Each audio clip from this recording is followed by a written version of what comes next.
everybody, how's everybody doing today? Welcome to my photo editing live stream where you send your photos in and I edit them for you here using DxO's Photolab 7. And of course, I have my affiliate links so you can download a free trial of DxO Photolab 7 for yourself if you'd like to follow along, or maybe you already own it. Uh, Hopefully this, the idea being is, just show you how I like to edit photos as if they were my own. And hopefully you pick up a few tips along the way on how to use Photolab 7, but also, photo editing in general, give you some ideas on your own images. But anyhow, good to see everybody here. I see Roger's here, Eric, Lasse. Thank you so much for the coffee, Lasse. I really appreciate that this morning. Um, and if you enjoy these streams, you can always buy me a coffee using the links below. They're greatly appreciated. But Eric, good to see you. Let's see, Paul is here. And Jeff Painter. Oh, hey, Roberto, how are you? Okay, it's hard to think about when you're in the stream that you're like, it's like midnight or something for you over there in Australia. It's like crazy late hours. Oh, good to see you, Garrett and Lysippus. Good to see you. A lot of longtime followers here and viewers. All right, let me see if I got everything working here. And we'll get started with the editing. I got a lot this week, 14 images. So I'm gonna work a little quickly. So try to keep up, I guess. Let me see. And I really haven't looked at them until just about 10 minutes ago. See if that, nope. This one. Almost there. Let's see. There we go. Excuse me. All right, so I should be down in a corner, and I hope everybody can see and hear me okay. But we'll go ahead and start with the first one here. Oops, let me, I didn't get a chance to download the optics module. Whenever you see a green arrow here, you have the option to download the optics module in DxO, which is really one of the biggest, what do you call it? One of their signature features of Photolab 7. And I think someone had asked me before the stream about to talk a little bit about diffraction and if Photolab 7 can remove diffraction. And really the best answer here is that basically what diffraction does is softens the image, and there's really no way around it. It's just a physics property of light when it bends around, the very small aperture hole in the lens. And I've seen diffraction correction like in cameras like the Panasonic Lumix, and I've seen so there is, but it's all software, right? There's no way to actually minimize or get rid of diffraction. And diffraction occurs, for those that aren't familiar with it, is when you stop your lens down to say f16, the images tend to get a little bit softer, if not a lot softer, depending on the lens. Because of the way diffraction does, it just kind of scatters the light before it hits the sensor, and then that's why you end up with soft images. So what DxO can do is minimize that effect by basically a micro contrast slider. That's really all you can do by, uh, increasing the contrast of the image. Because when I looked at the auto diffraction corrections that are like built into the Lumix cameras, that's all it's doing. It doesn't change the raw image. It changes the JPEG, like a lot of filters that you get in cameras.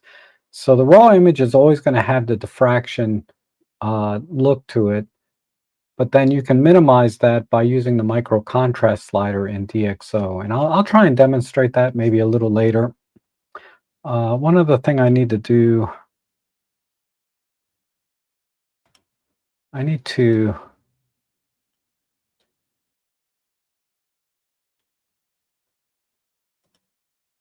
want to have the chat window here, right?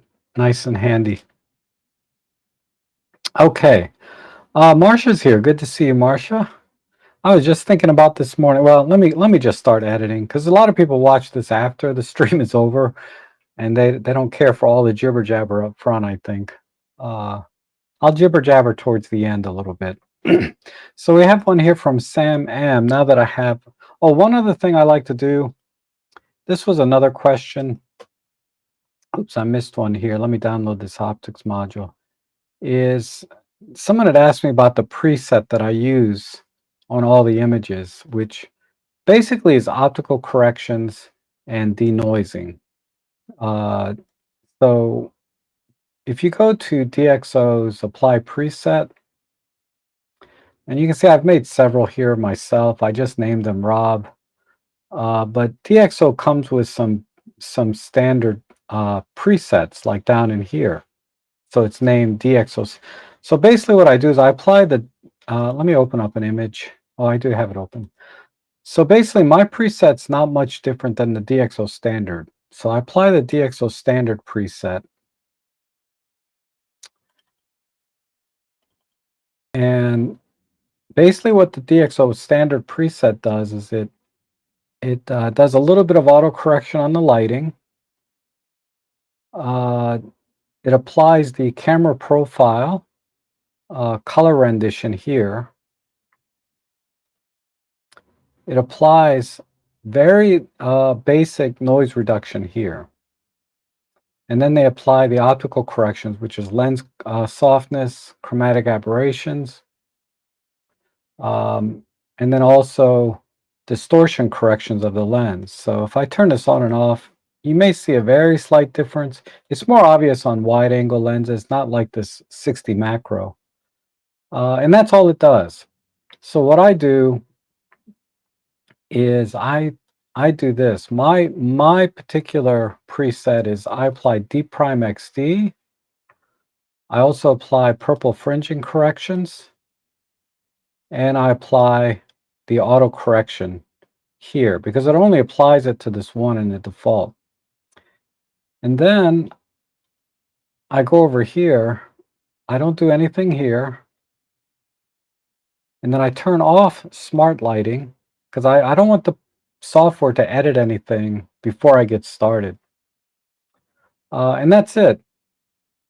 And then what I do is I do image, create a preset from current settings. And then I have a presets folder and I just save it here like this. And I name it to whatever I want. I'm just overwriting one that I already made. But it's you can rename these to whatever you want, right? Like that. So I'm going to save it here. And I'm going to overwrite that one. So now when I do apply preset, I can just select the one here, Rob's default preset. I have these other presets here that I made to just do quickly, you know, 1x1 crops, or 4x3 crops. Because a lot of times I'm shooting, not a lot, but sometimes I shoot with like my Sony or Fujifilm cameras, and those are 3x2s. But I really like the 4x3 crop. So, so what I'm going to do is just go ahead and highlight all of these at the bottom here. And then do apply preset. And I'm going to apply my default preset to all of them all at once, assuming I downloaded the, you know, optical corrections as well. All right, now we're ready. So I'm going to start with this image here from Sam. And so we have a beautiful stream here.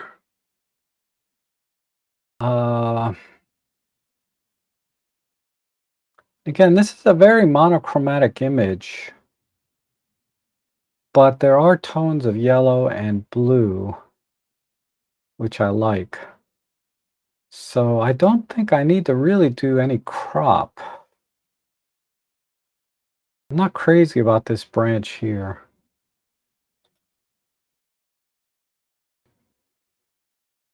Maybe I'll just crop that out and then try and balance the rest of the scene.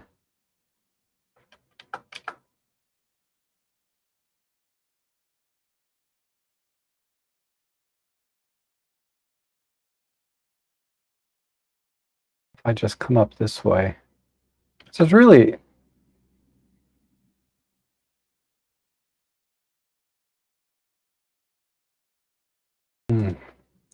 not sure.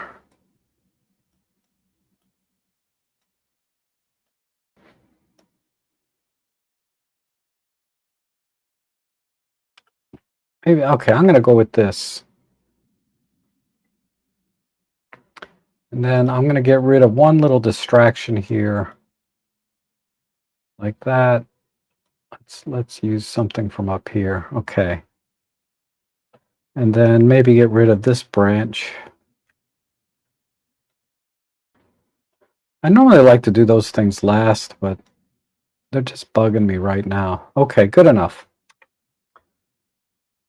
All right, that's a little cleaner. And the problem is we got a little bit of yellow here, which I like. Let me try a different profile, like natural or vivid. I want to try to bring out the colors a little bit.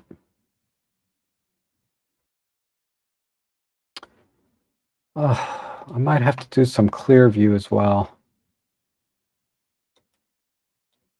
just to give it a little more contrast.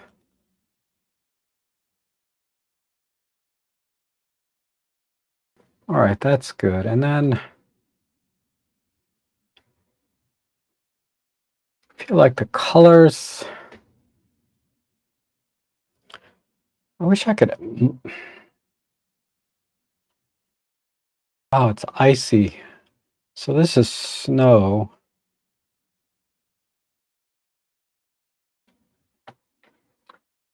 I might have to go right into local adjustments here. What I'd like to do, let me tighten that mask up by chroma.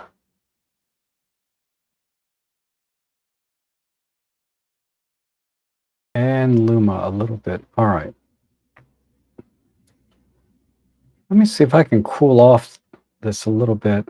Just make it a little bit cooler here. Okay. And then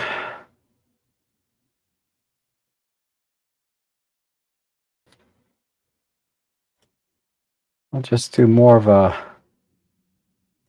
let me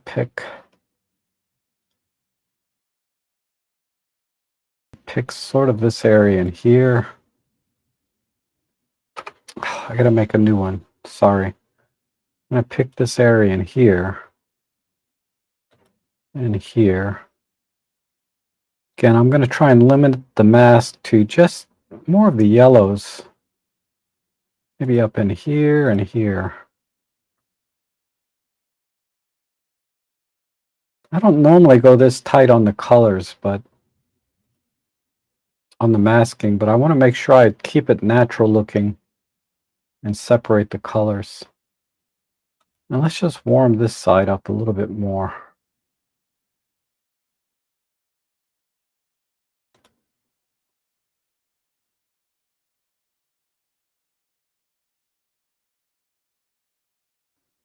Okay, I'm going to back off the mask a little bit. All right. Okay, and finally, let me just kind of get in here and see if bringing this shadow up a little bit would help.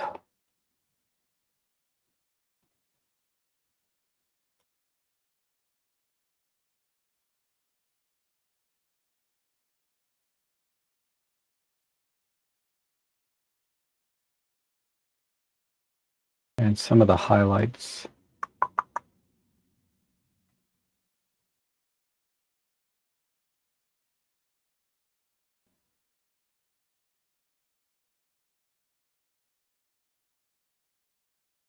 Okay, almost there, I think. Let's do a little bit here. Again, a little bit tighter on the masking.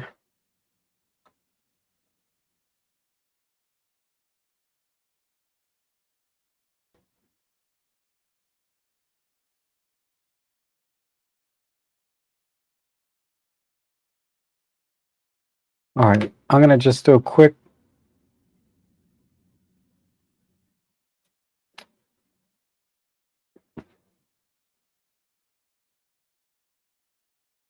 All right, what I want to do, this is a little bit too warm. I'm going to back that off. And then back off maybe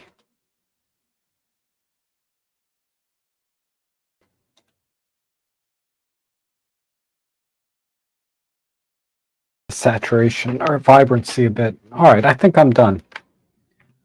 So,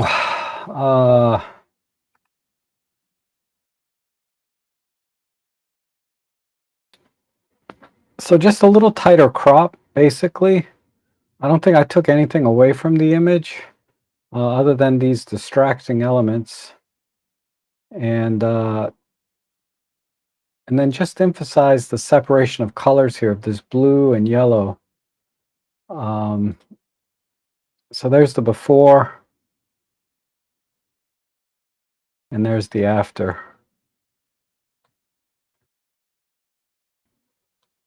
Before and after. So not much needed there. It's already pretty well exposed. It just basically need a little crop and contrast. Pretty straightforward. All right, thanks for sending that in, Sam. Appreciate it. Okay, we have one here from Ivan. Oops, and let me double click on this. And we're going to do,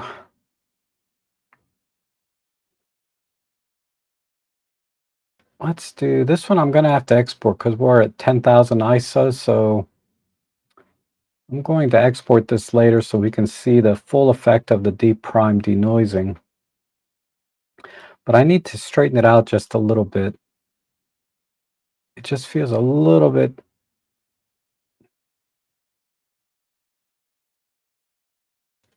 off. Okay, and then we'll do a square crop. I like to do square crops on animals, generally speaking. And let's see if we can keep a line.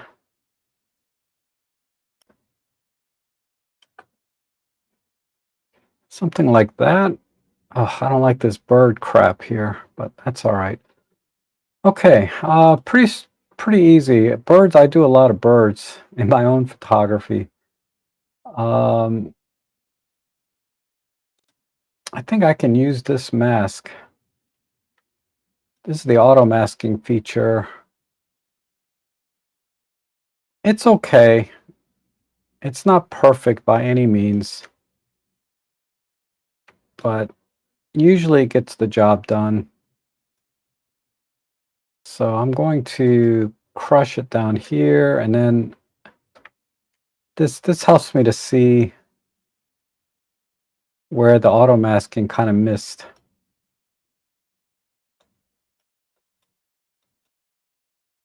And also where it overshot a little bit.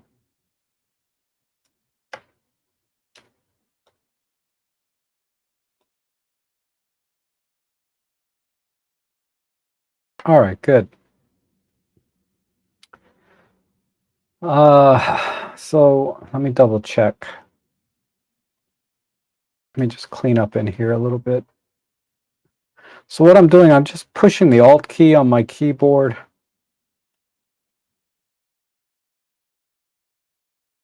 Okay, that's good. So while this is highlighted, if I click the Alt key like this, it might be something else on a Mac, but it lets me go in and erase things. Okay. So what I like to do is I like to just bump the exposure of the bird Just make it a little brighter. Sometimes I do a full stop, but I think in this case, let me see what a stop look. That's not bad.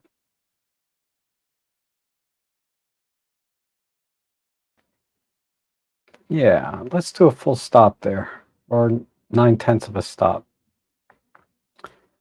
And let's do a new mask on the eye.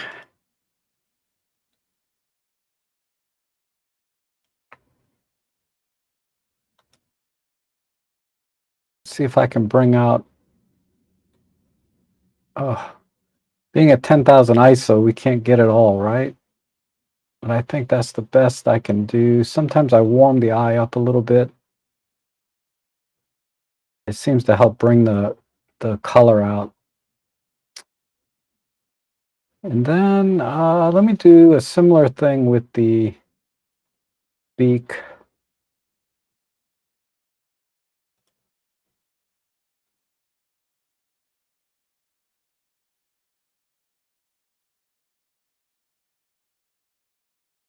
Just going to crank up clear view and highlights.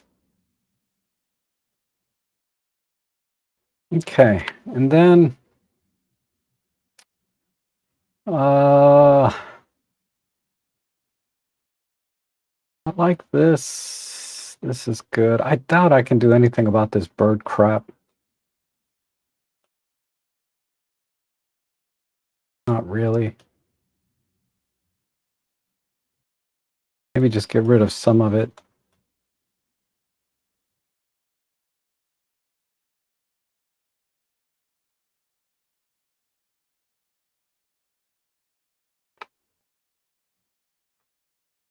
No, it's not working.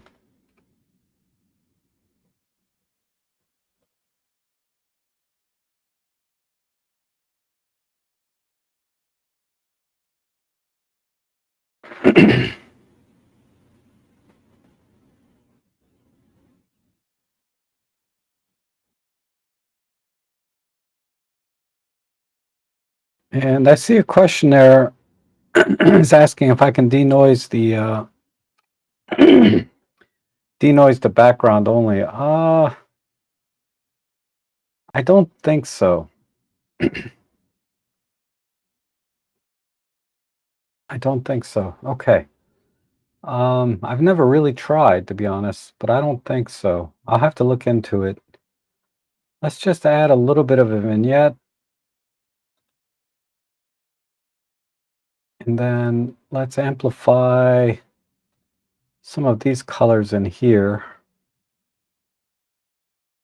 I'm going to knock off the orangey area.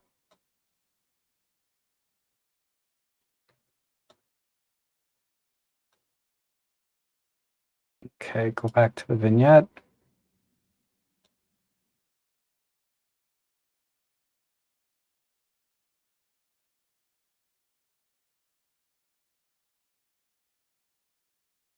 Okay, and then I think one last thing I'll do. Let me look at my.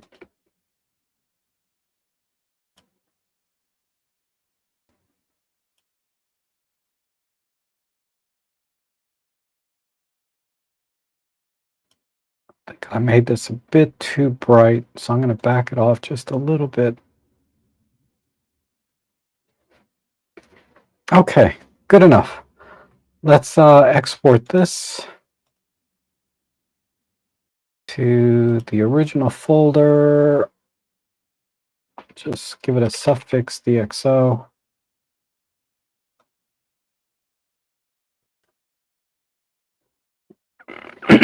And then we'll do a side-by-side.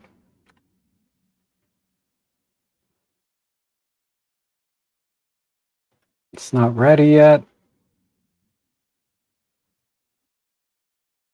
All right.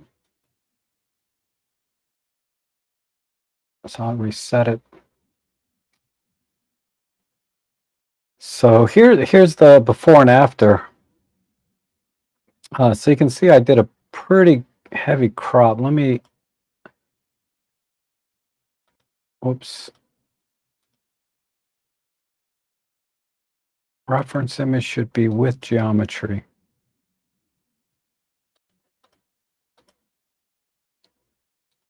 Oh. All right. So just to give you an idea of the before and after. So I brought out some of the color in the eye. Hopefully you can see that, because before it was just kind of black. And I think the noise cleaned up really well.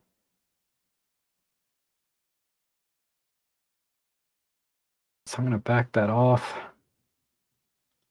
And let's just do like that. So that's the after. Looks really good, man. And that's the before. All right, let's do the next one. Okay, another bird photo. Oh, you guys must like my bird editing. Because I got a lot of bird edit photos last week too. So this obviously I'm going to do a square crop and bring it in nice and tight. And how did you even see this bird in the tree? He's really well camouflaged in here. And maybe a slight tilt to the right. Okay. Now this bird is going to be difficult to use the auto masking because the colors and everything are really similar. So I'm just going to just use these control points.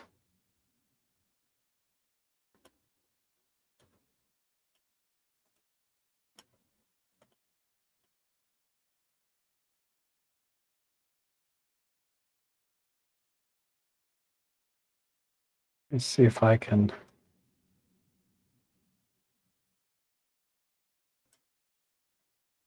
Yeah, I can't really tighten that up too much because he's really, really in there.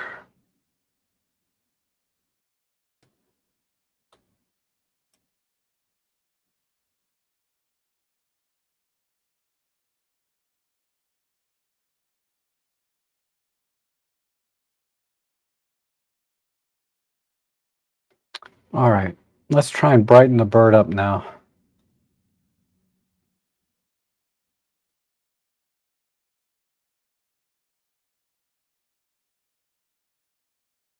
Okay.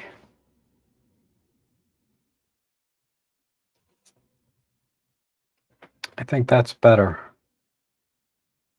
Wow, I had to go nearly 2 stops on that guy. Okay. Now let's let me fix the white balance. I'm going to use these feathers. Okay, good. That looks good. Because most of the bird is kind of in this cooler part of the tones, so I use the cooler part of the white feathers. If I use the white feathers over here, it's gonna be even colder. So I wanted to use the warmer feathers, and then or I'm sorry, I wanted to use the cooler side over here to warm up everything. Is how I should say it. Let me throw in a little micro contrast because it's just a tiny bit out of focus.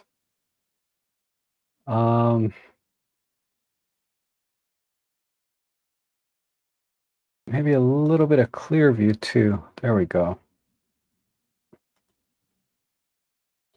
A little bit more. All right, let's work on the eye.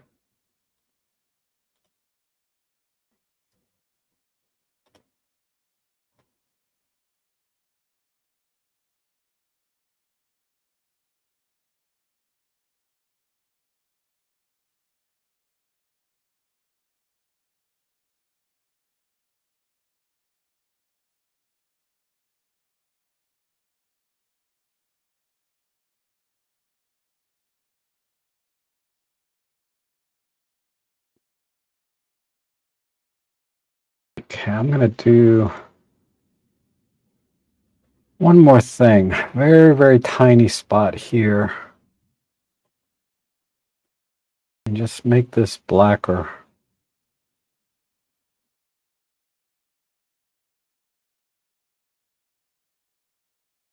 I'll push this. Okay. And we'll do a little bit on the beak.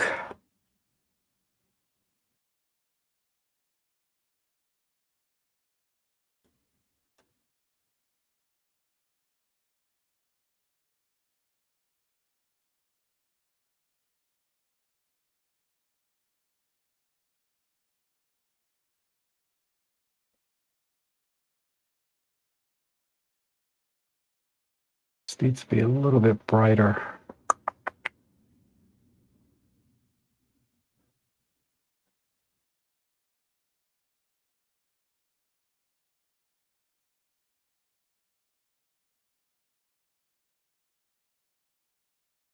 Very subtle. Okay.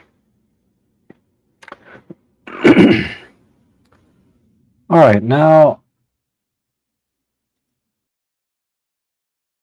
again, this is the 75 to 300, so this lens is a little bit, tiny bit soft.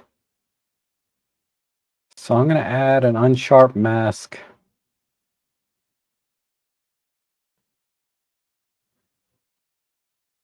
Let's just increase the radius a tiny bit.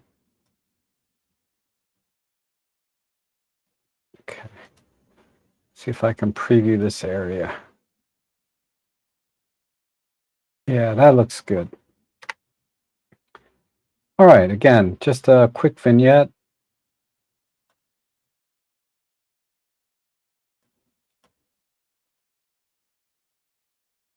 And actually, I'm going to move the midpoint up a little bit.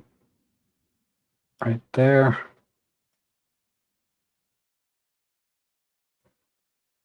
And we'll make the image a little tighter.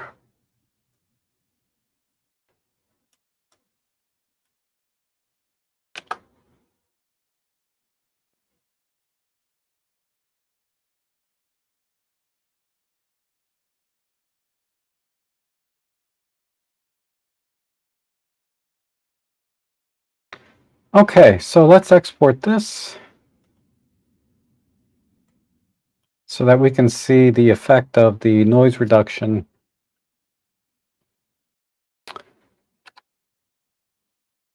And when that's ready,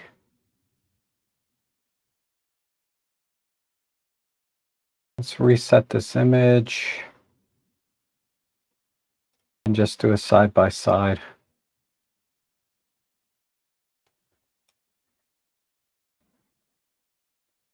There, I think that came out great. So look how much detail we were able to pull out of that image using the DxO Prime. And then of course the colors definitely had to cool it off. So the key to this image actually is make sure you pick the white balance down in here. Because if like I said, if I picked it over here, the image would still be this very cool color. And then this took a lot of working on the eye. You'll notice that I made a black spot in the middle because there was a lot of light reflecting in the eye that was making it hard to distinguish. But yeah, I think that came out really, really well. Okay.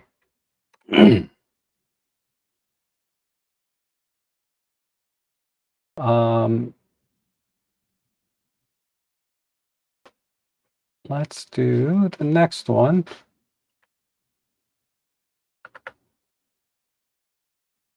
Okay, we have a cityscape here. So I'm just going to apply a quick perspective correction just to see if I can get the line straight. That looks pretty good. And I need to see what's in the shadows. So I'm just doing this just to see what's down here. This is not going to be my final edit. So I like this. This is a bit much here. think I like just this part right in here. This is kind of cool too, though. And all this down here is mildly interesting. Okay, let me explore a couple of different crop options because the sky on this side is good. This bird's flying. There's a lot of interesting things, but there's no one thing that this image is about. This image has so many different things going on. Let me just try.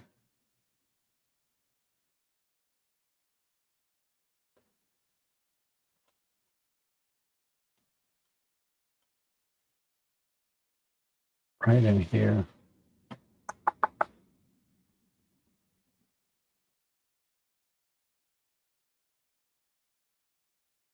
Okay, that's a bit tight.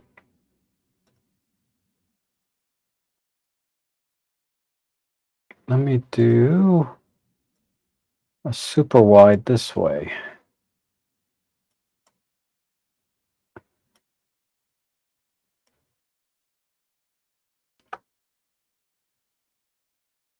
Okay, almost there. This building's still a little bit too heavy.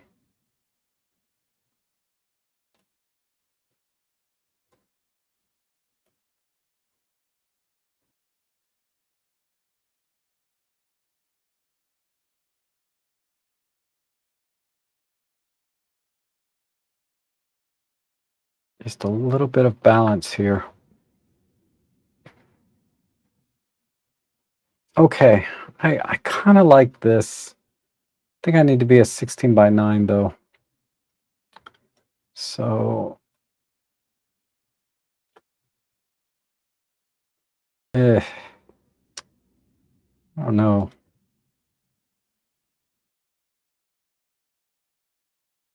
I think this worked better.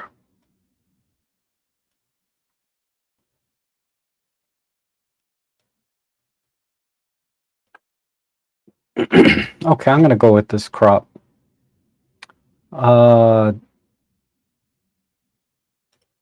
This definitely needs some global changes here. So let's turn on clear view. No, let's do that separately. Let's bring up the exposure.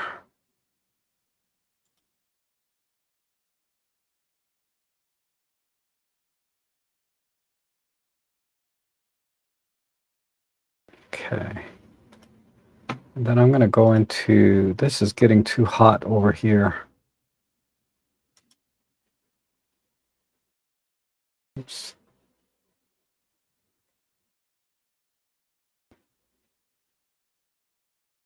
We'll do, in this case, we'll do a luminosity mask. Just tighten that up a bit.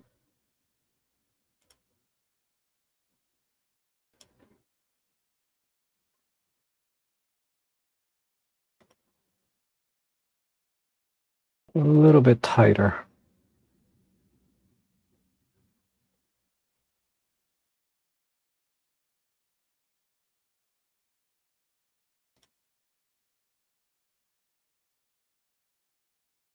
Okay.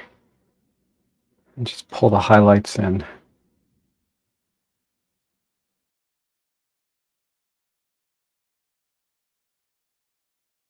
Okay.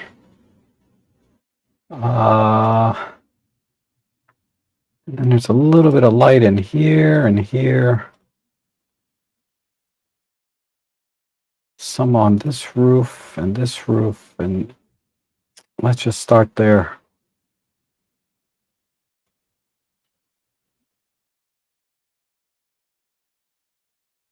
And let's warm it up a bit more.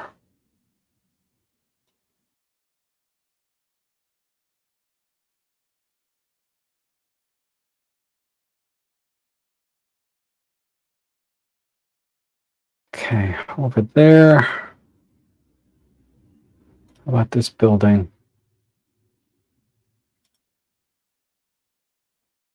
A little bit more there.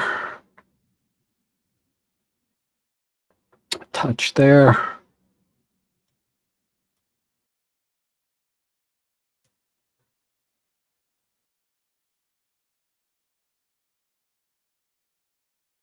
Okay, and then I need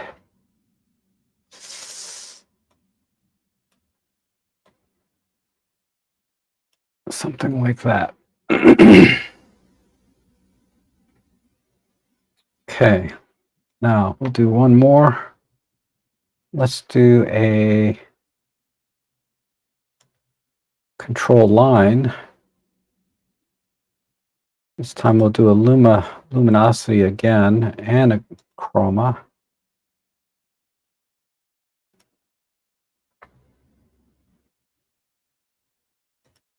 And see if we can bring some of the sky out. And some of those birds a little bit more.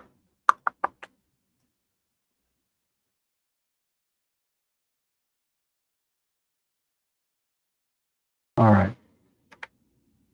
We're almost there. I'm going to have to export this one as well. Okay.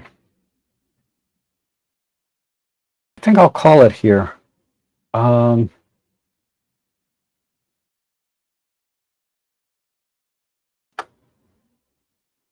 see how this came out.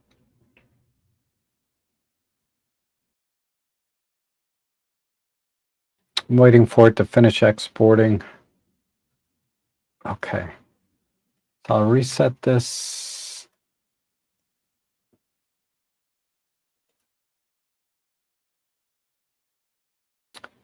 All right, so there's the before and after.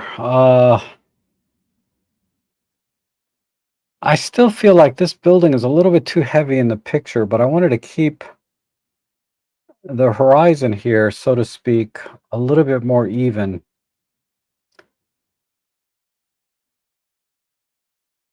I guess I could have minimized this by not adding light to it, but I think that would have looked unnatural if this is not lit up like these are. So this is kind of the direction I went.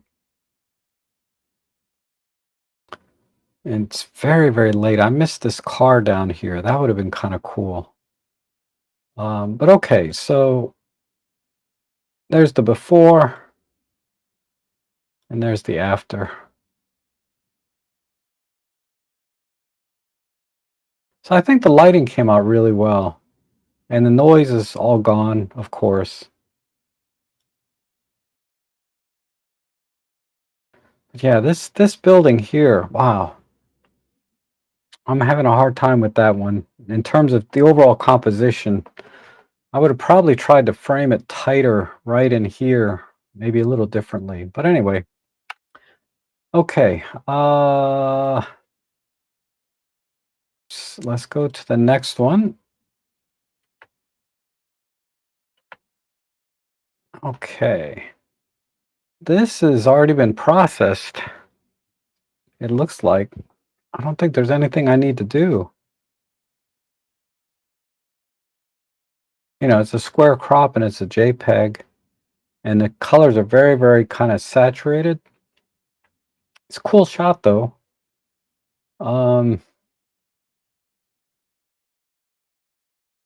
Yeah, I think the processing is really good on this. I don't see much that I would do differently except maybe the headlights. The headlights are like the eyes, right, for the car. So this is the only thing I would probably change is maybe that.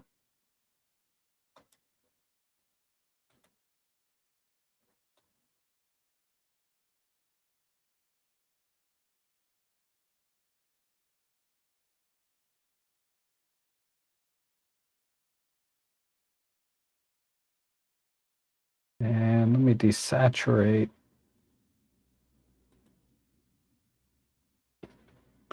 Be this side of the grill.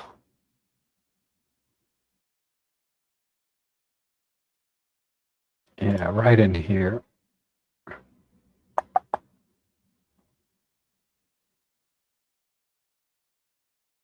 Just a little bit more push.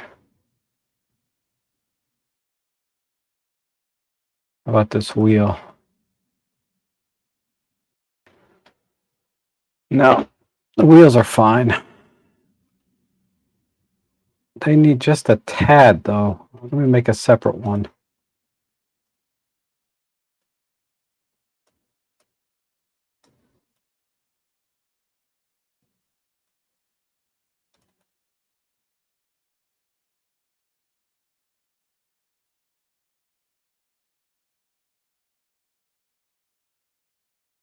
Desaturate,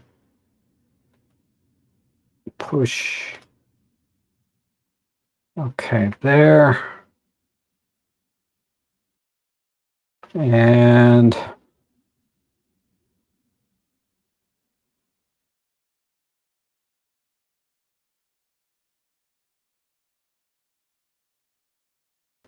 it needs a little bit extra light on the tires.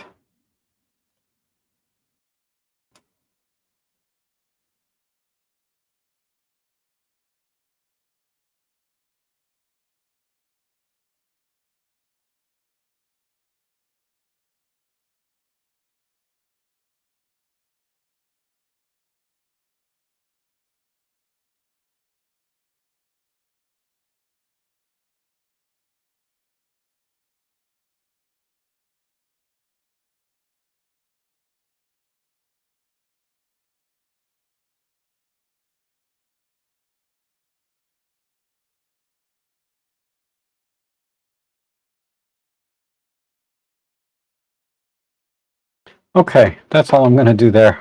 Because it's been pretty much processed. So there's a before and after. So yeah, just brighten up the front a little bit. Not the whole front, but just like the headlights and a little bit half the grille. A little bit more light here on the edge of this tire. And a little bit down here on the edge here. And that's the only thing I would do different. Oh, I missed this. Hold on. Let me do one more thing. There's one more light in here.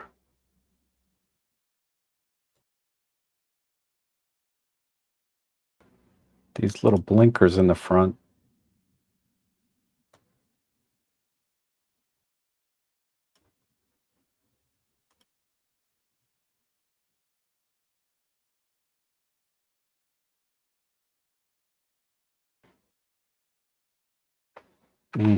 It's not really working. Anyway, I could spend a little more time on those blinkers. But yeah.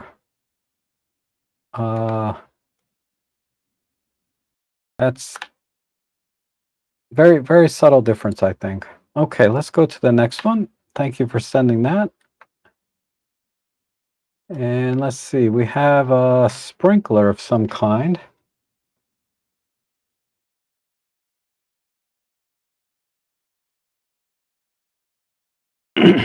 Oh, Vinod is here. He said it's not edited. He just added the watermark.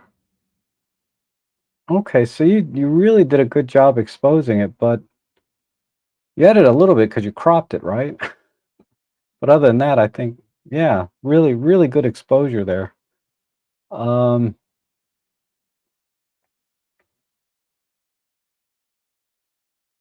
me go back to that real quick. M5 Mark II with a 12 to 40. Oops. Okay, an R10 with 100 to 400. Okay. Yep. All right. I was just curious. All right. Let's see what we're gonna do here.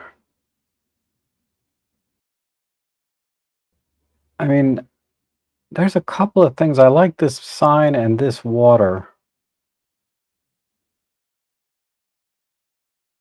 And there's a dude standing here.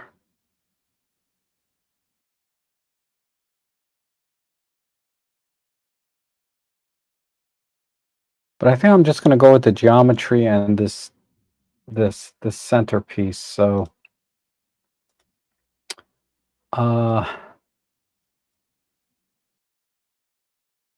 let's just get right in here.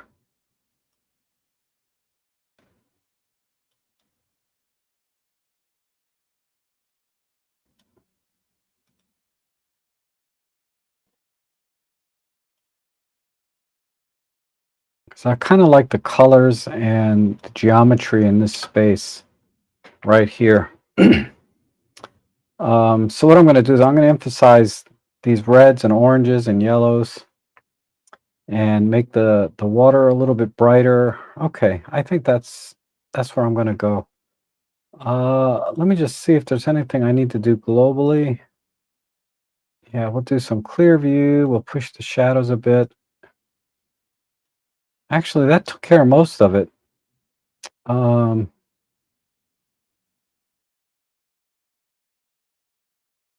Slight tilt to the left.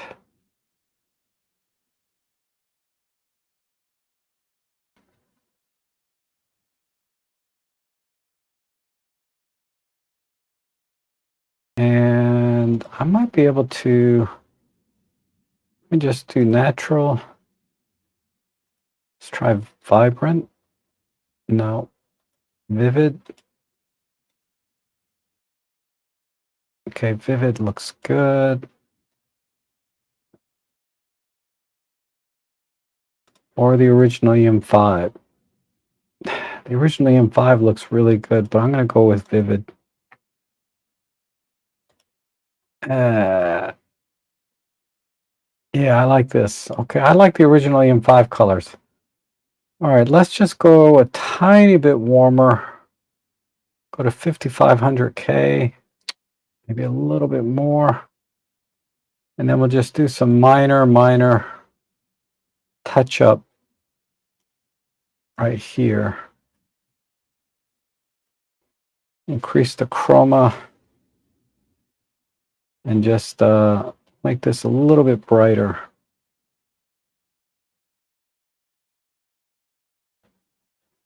And this, and this.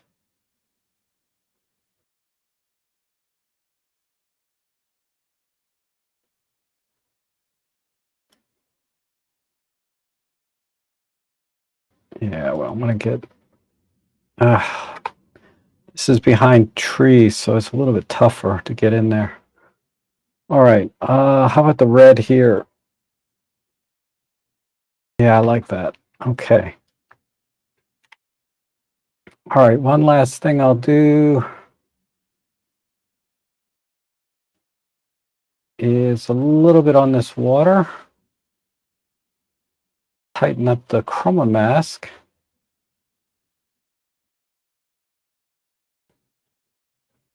And just come in here.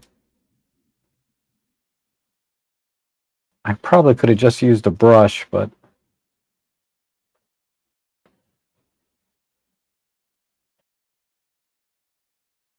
get in there.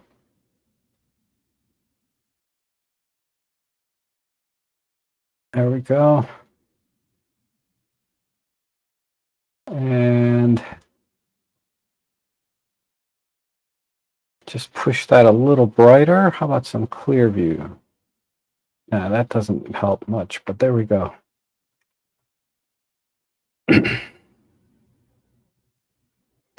Okay, I think I'll call it there. Let's do a before and after.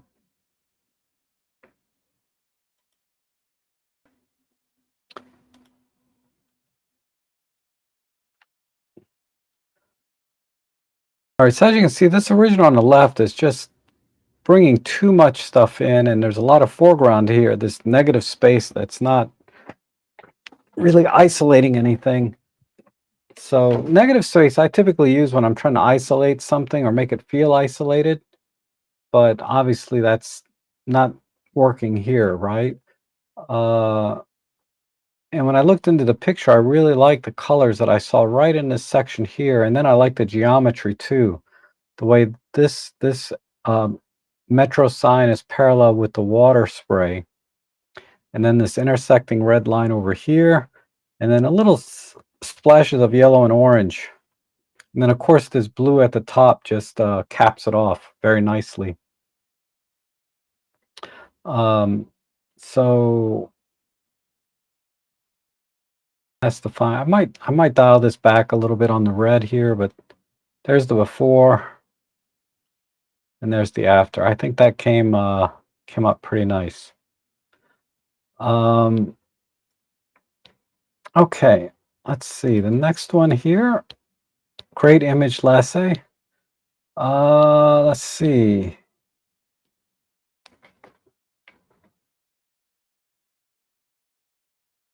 This is pretty straightforward. It's very well exposed already. I might just bring it down a little bit here on the left. And I like the crop already. I don't know if I would change much.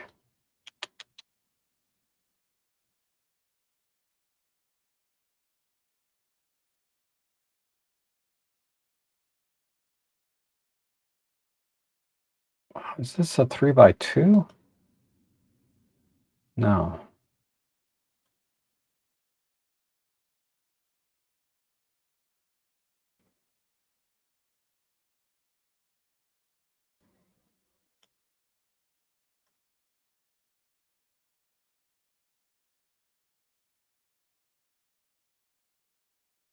Okay, I just prefer a little bit tighter crop. Let me put these side by side. I mean, this exaggerated portrait crop is interesting. It is interesting. So if this is your style, I think just stick with this crop that you had over here on the left. For me, this is a little bit more my style. I like a little, I like square crop the best, but I like a little tighter crop. But that's just a preference, right?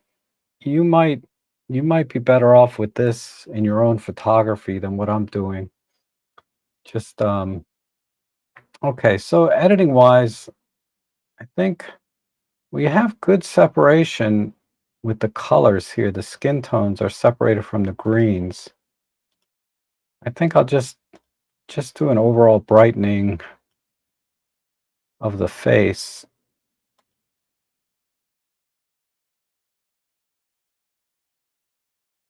Just about a half a stop. And then we'll add a little bit to the eyes.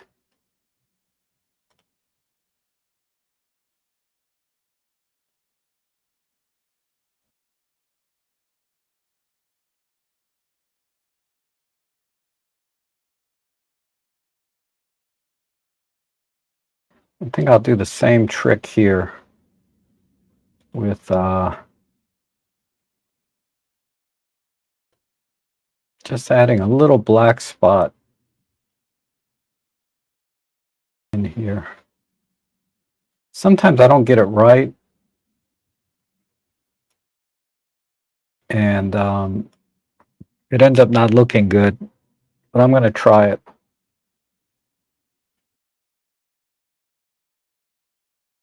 And let me pull this out a little bit.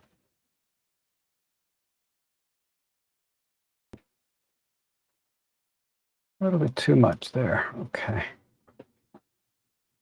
I think that's it. All right, so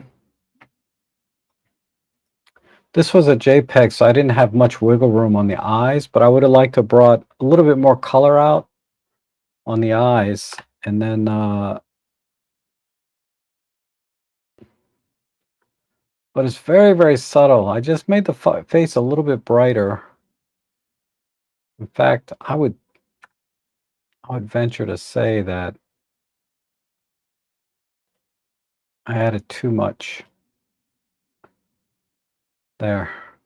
Just about a third of a stop difference.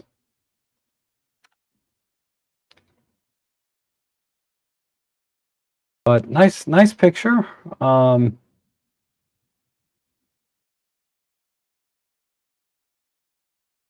Yeah, it really didn't need much, I think. Okay, let's go to the next one. Ooh, this looks familiar. Um,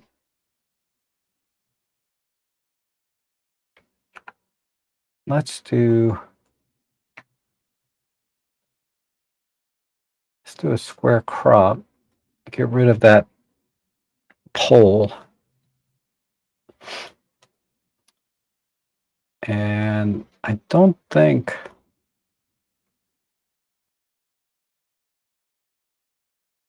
maybe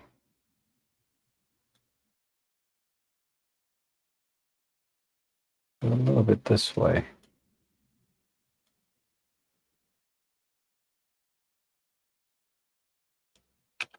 Okay. Because I wanted to see what, I mean, we can see the feeder here, but I wanted to see the little hole for the feeder. And then I don't know if I can separate with the auto masking, but I'm going to try. Let me see if that, it's a little rough. Get rid of that. Okay.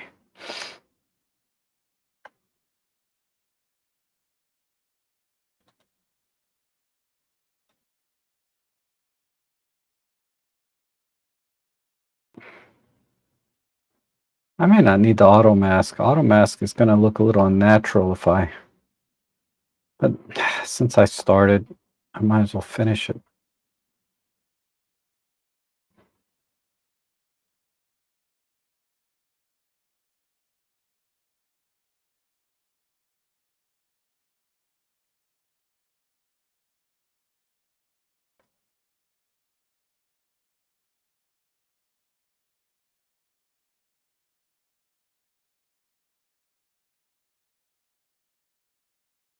Okay. There, just a little brighter on the bird.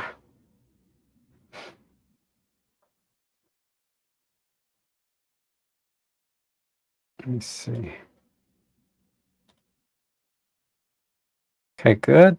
And crank up the vibrancy. Give it a little, well, let's do a global warmth on this. Let's go up to about 6,000 because we're definitely in the shade here. And we're going to have to straighten this out a little bit.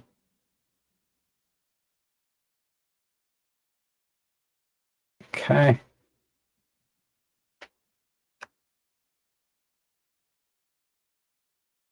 A little bit of bleed here. Okay. And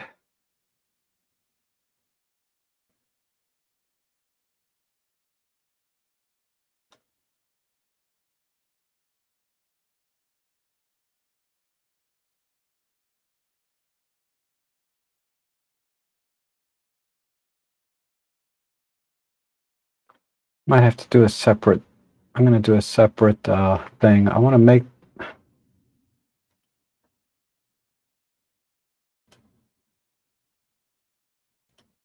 just want to add a little bit of bling to the feathers.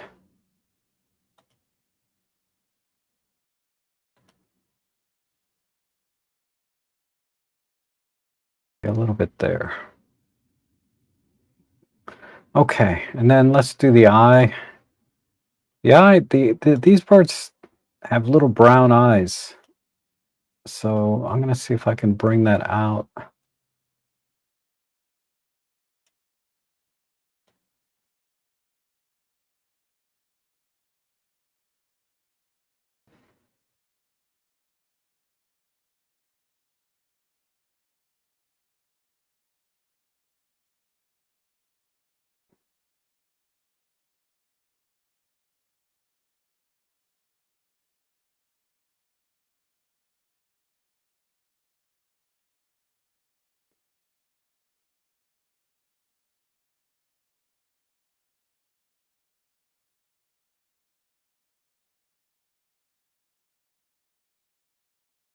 Okay, and I have two choices here. I can make the background completely black, or I can try and bring it up. And I don't want it to be black. So I'm just going to bring it up a little bit. Well, what if we do make it black? No, I'd rather have a little bit of green in the background.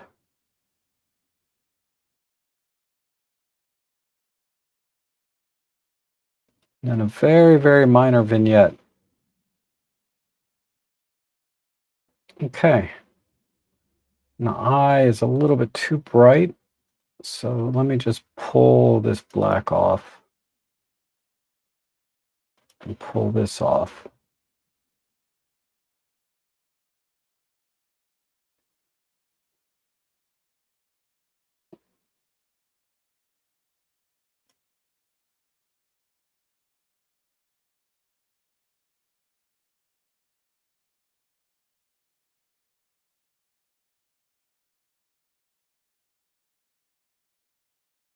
Okay, let's export this.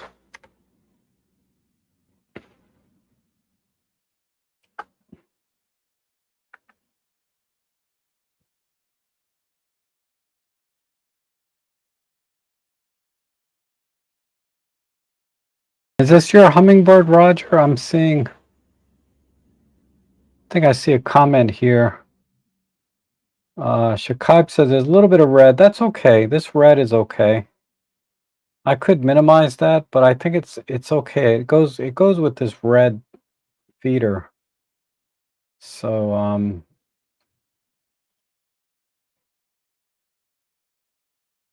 anyhow, there's the before and after. So obviously very tight crop. Did I reset this? Let me reset it. Oh, hold on. Yeah, let me reset this. So there's the before and after.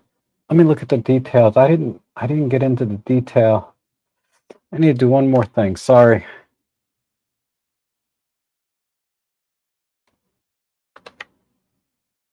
Let me I'm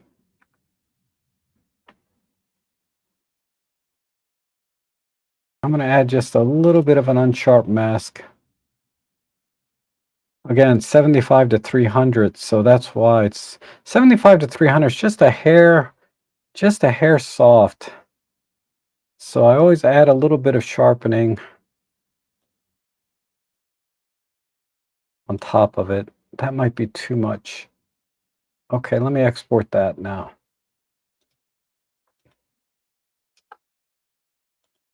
And then now we're done.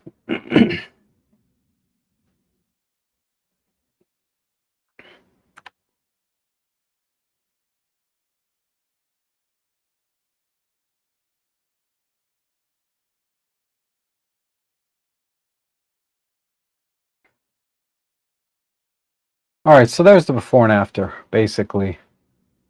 Just had to brighten up the bird, bring out the green background, make sure the eye kind of stands out a little bit better. And then just a hint more on the beak. And then particularly here, I wanted to make sure that these feathers shined a little bit more. But okay, I think that came out really nice.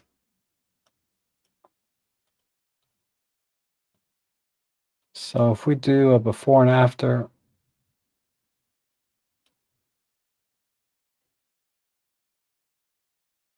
yeah, yep, perfect. Let's go to the next one. All right, a green frog. Wow, look at the eyes on that thing.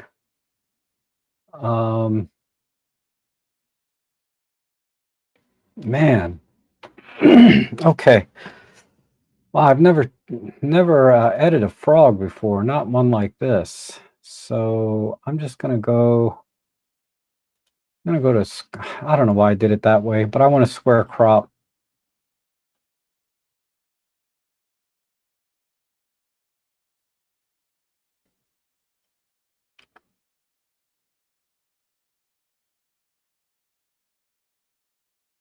Maybe not that tight.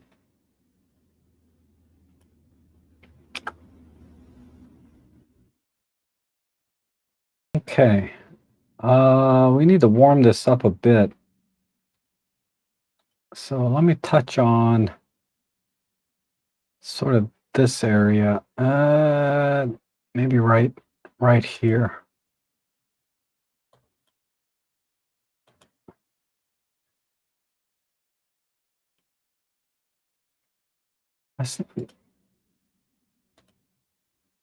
That's not too far off the original. So I'm just going to do it just a hair and pull off a little bit of the green.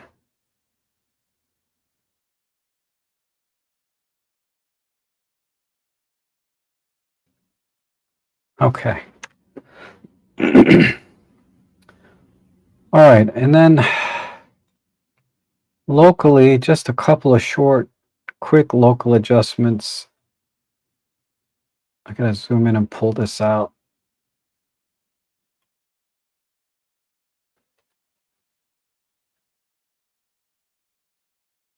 To the eyes. A little brighter.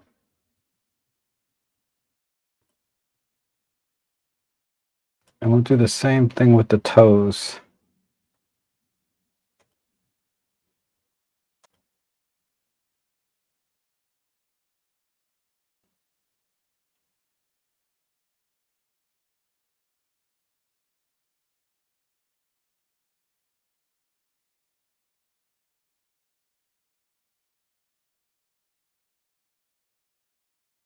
This arm.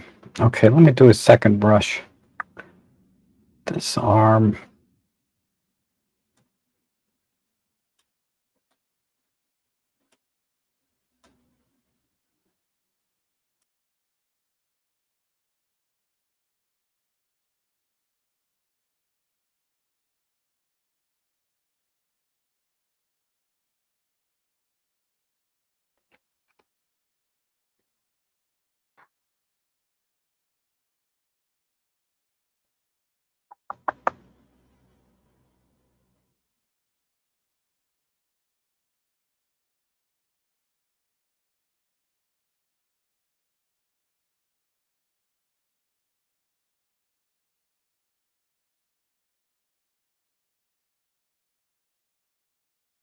Okay. And then finally, let's just pull back some of the greens in here.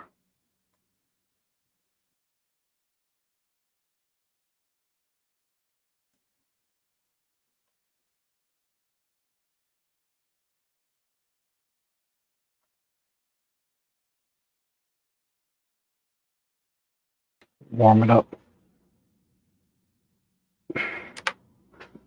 Okay, let's export this.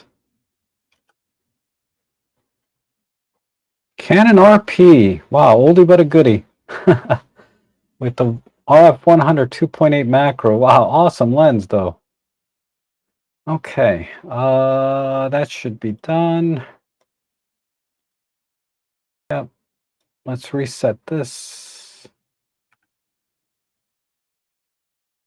All right, so yeah, basically just needed a little bit of pop, right? So a shift to white balance to make it a little warmer. I could make this a little brighter in here too, actually, but I think the details came out really nice. If we get them really close, it's mainly the white balance and making the oranges pop a little more. And then, of course, some more detail, right? We can see a lot more detail in the arm here, in the eyes, in the stick that nobody cares about. I think the only thing I would change, I would go back and I would just brighten up this white area a little bit. Let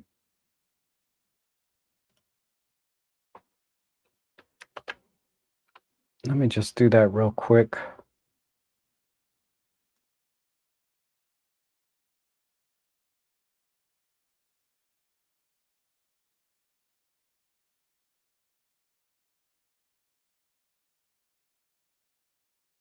Yeah.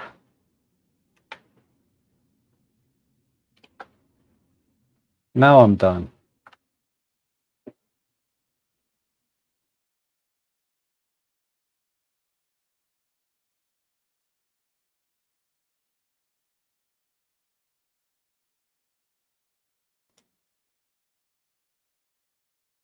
All right, so there's the before and after. Yeah, this looks better now that it's a little bit brighter. Uh, and yeah, a lot more detail here. Okay, let's go to the next one.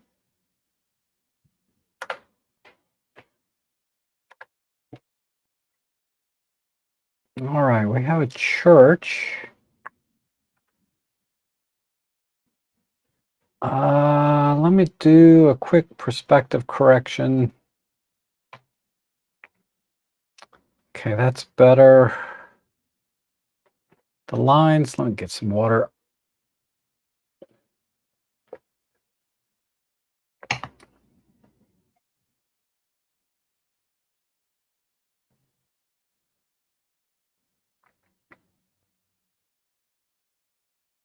Ironically, I think this image would have been better without this person in here, because they're a little bit too far away. So now they're just kind of a distraction for me.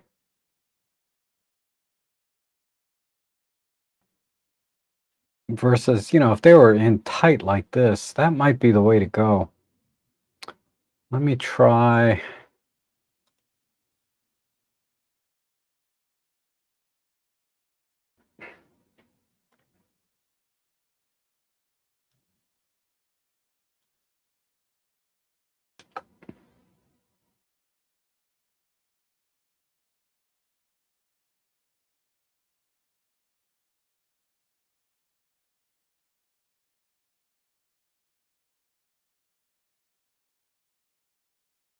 Okay. That's a little better. Ugh. Let me do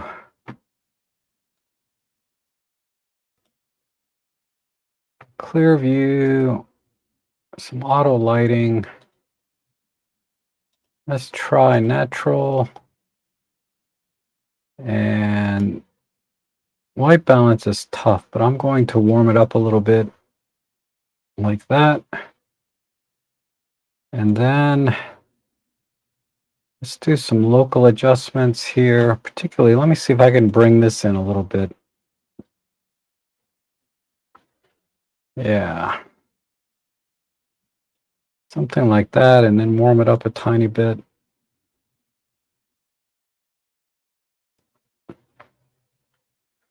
Okay, we're almost there.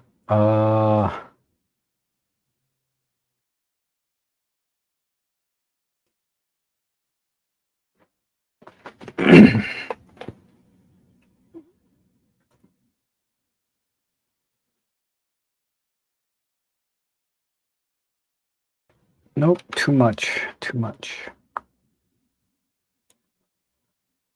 So what I'm going to do is just splash a little bit of light in a couple of places.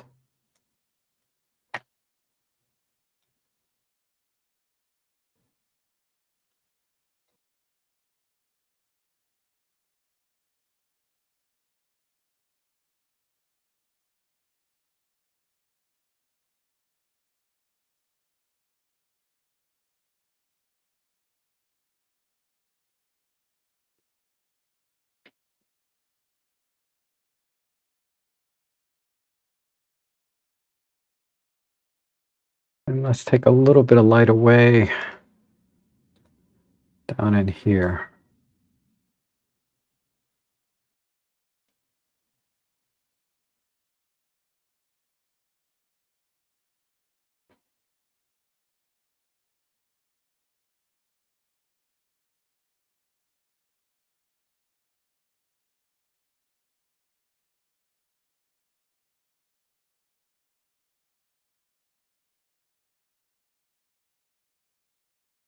Hmm.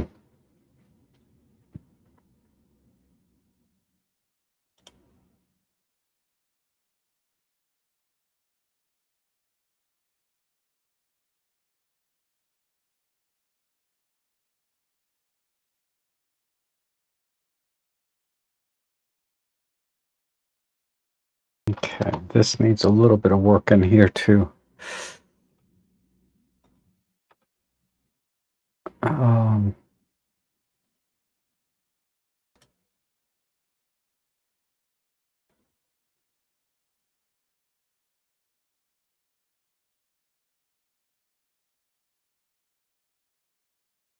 Right there, same thing over there.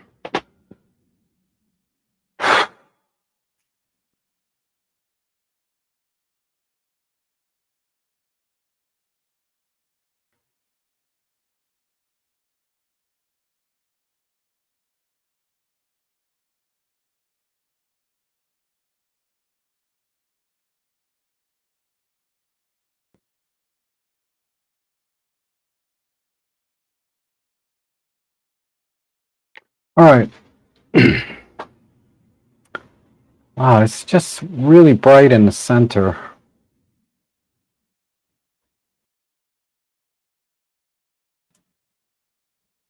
What this picture really needs is, that's too much there. Okay.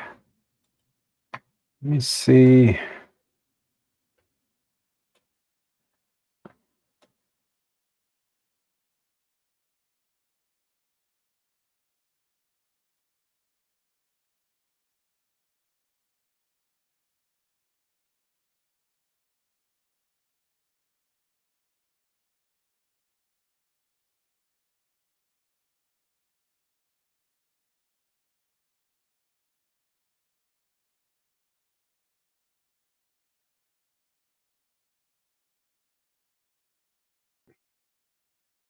Okay, I'm going to call it there.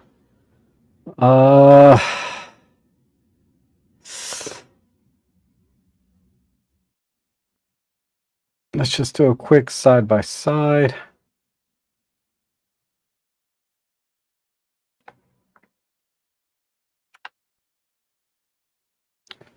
All right, so you can see I did a pretty heavy crop from the original because the person is just too far away, and these rows are not really adding anything to the scene. Neither is this additional sort of rows up here. So I just cropped in right into where everything kind of matters. So if we get in really close and just look at the final image, I think this works best. And then of course just some contrast and adding a little dynamic lighting to the scene. And oh, there is one. I just saw one more thing I can do. Let's make a new control point.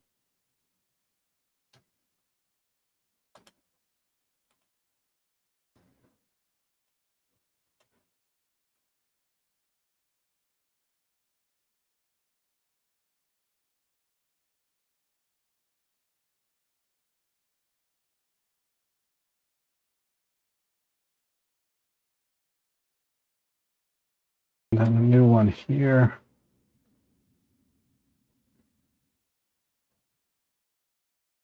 Okay, now I'm done. I just wanted to give this shadow a little, make this shadow here a little bit stronger. So that makes sense, right? What I did here versus the original. The original is very flat, but at least the the symmetry is good, right? And then here is basically, yeah, what I saw when I looked at this image is this is what I saw when I saw the scene in general. All right, let's go to, wow, I got 4 more. I need to go a little bit faster.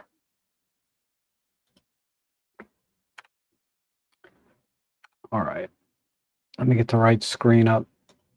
Okay, another church here. Hmm. 7 millimeters. I don't think there's enough room for the perspective to work. Yeah. So I'm gonna throw this in, but I need to crop very differently.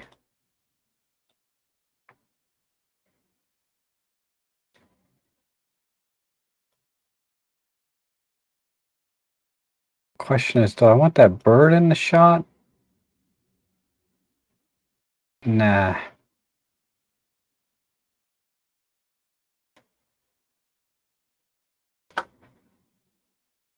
Okay.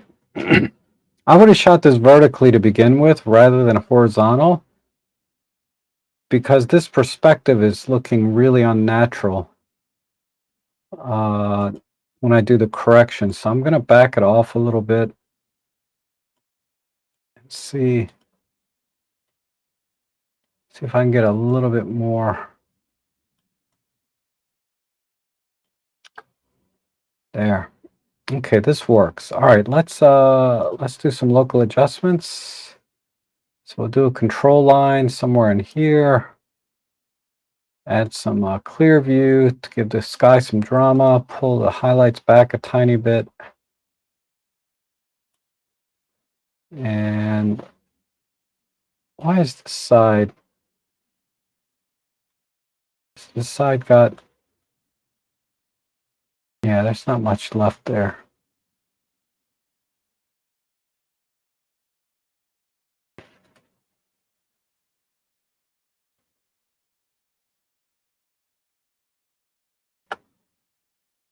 Okay. And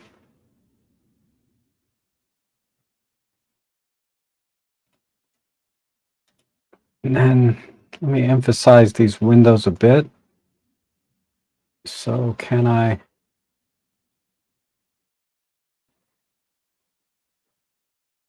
Yeah, right in here.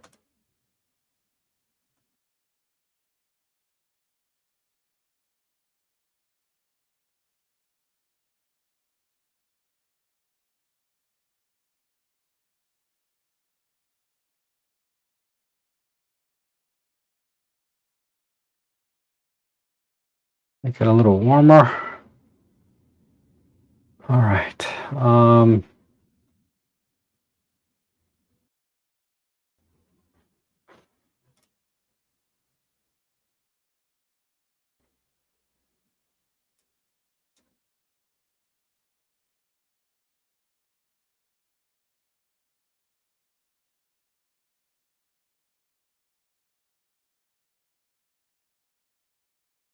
Let me try something like this.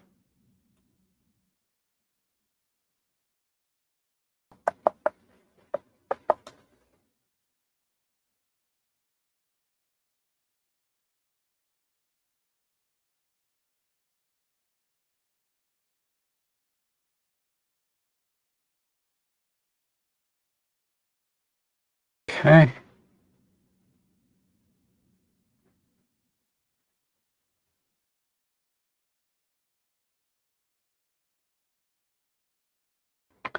I'm not sure there's much else I need to do. Just a couple of touches here and here.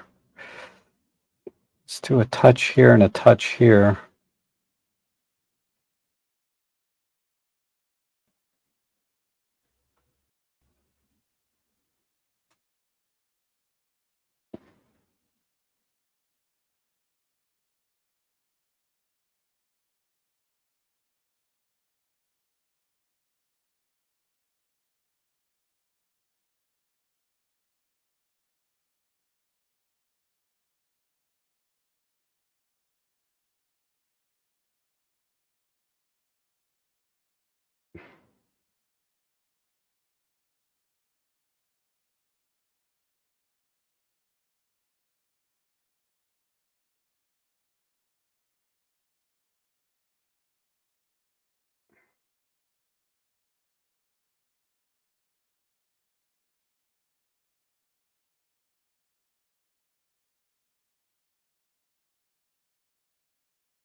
I think that'll do it.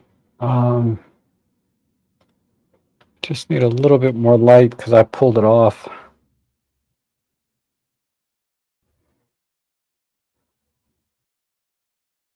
here.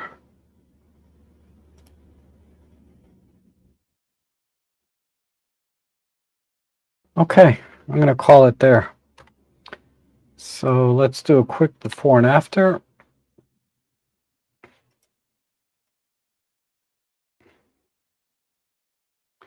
So yeah, this image on the left, you have to be really careful with super wide angle and architecture. you know, because you get really, really bad distortion, particularly when you're up this close. So it's best to kind of back up and frame it vertically or horizontally, whatever's best for the scene. But I think for this scene, if you could have framed it vertically instead, you would have gotten a less distortion. And then, of course, trying to make your sensor parallel with the front of the church, but I think that works. So there's the before, and there's the after. I mean, I feel a little bad leaving this one thing out because it's the biggest tombstone, but I feel like the image is more about this church, so that's why I kind of went with this crop. And I wanted to keep this bird. I thought that was good timing there.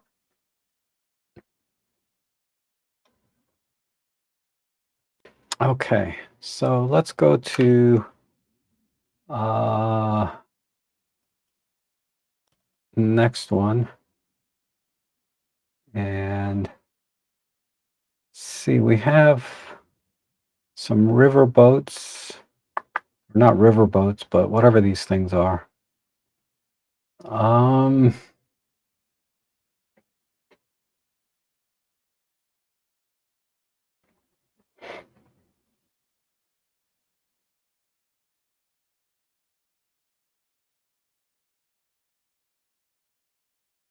sure what to do here.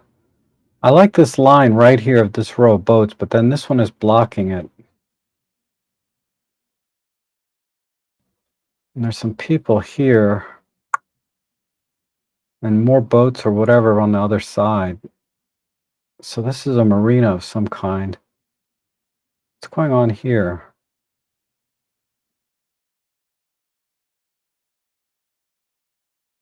Okay, I'm struggling a bit here, but let me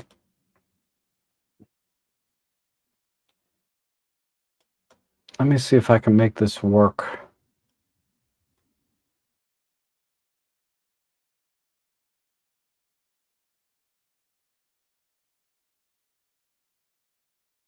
Thinking I can frame it this way. Okay. And then let's do a control line over here.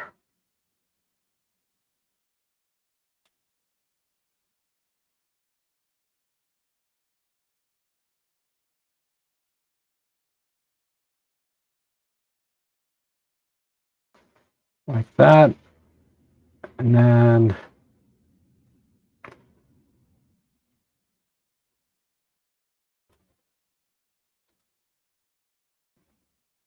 kind of do the same thing on this boat.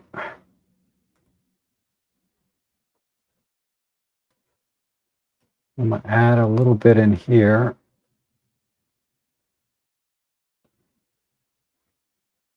And then we need to minimize a couple of other things in here, like these chairs.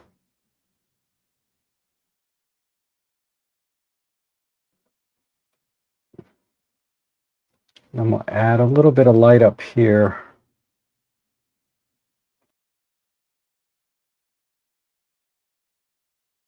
Make it a little warmer. No, not much. Mainly just brightness.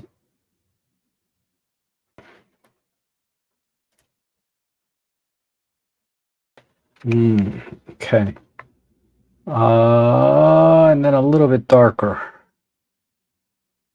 in smaller spots. Oops. I had to grab this line.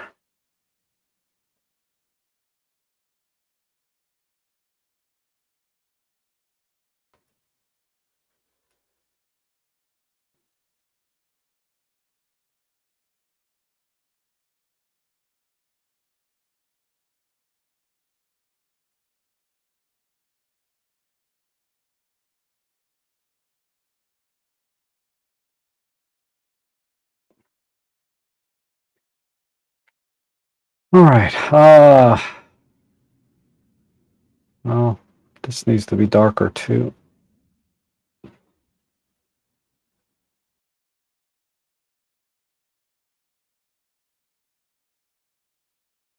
And I'm going to add just a tiny bit of light in here.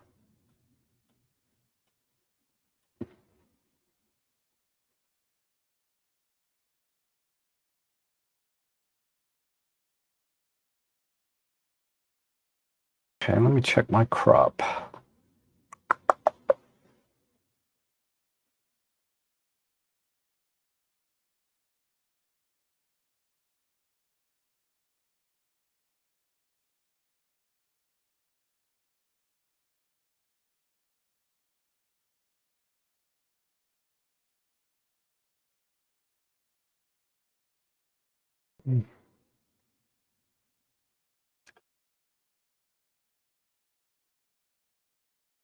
Okay, let's end it there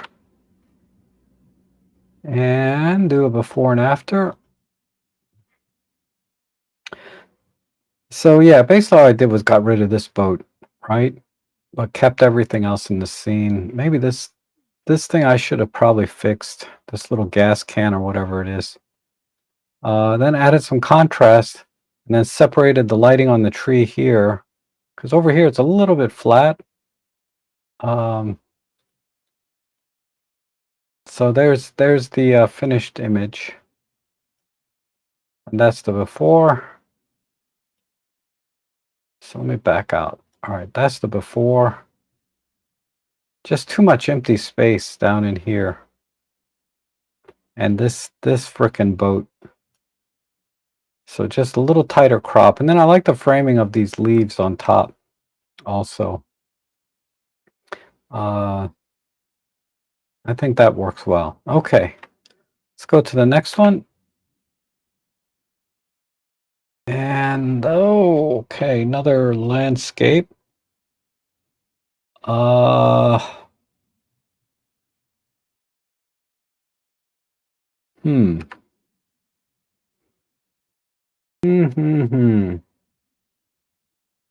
I have a path and a couple of people down in here. Wow, they're tiny.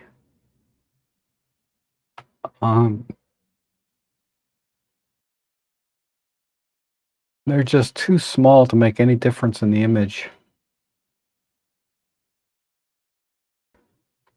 So let me try this and this.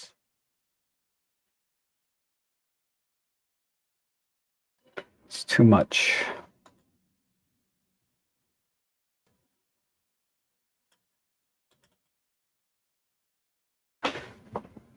All right, I don't know exactly what I'm going to do here, because the light is kind of coming in.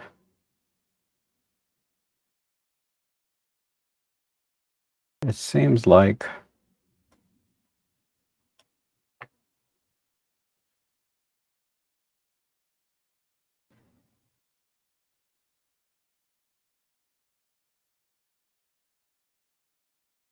it's coming in from behind. So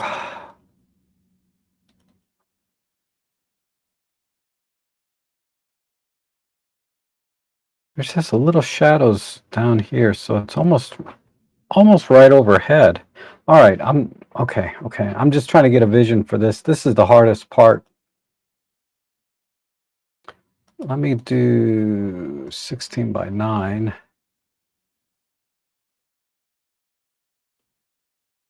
And come in. Let's come in right about there. Maybe.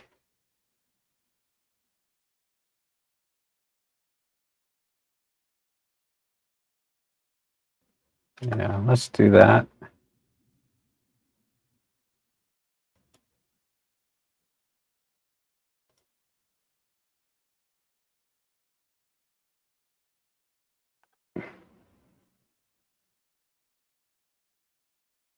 And we'll just light paint a little bit. So these rocks,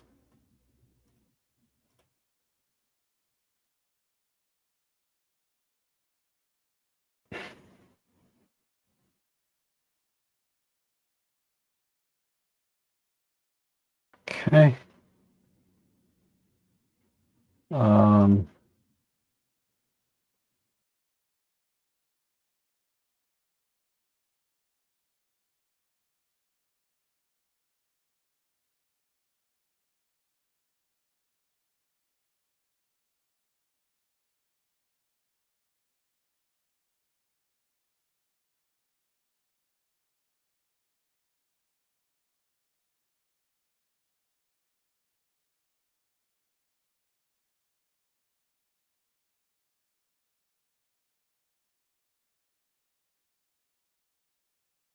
Or here, anything? More rocks. All right, so that means it's separate. This needs a little bit more subtle action.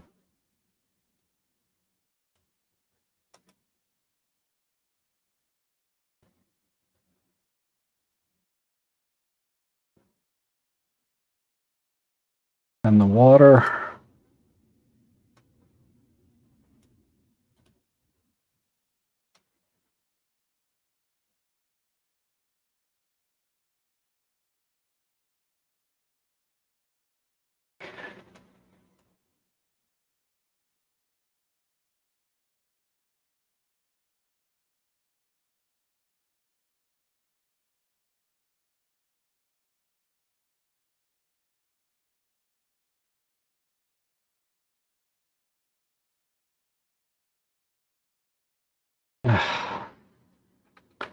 Let me do it this way.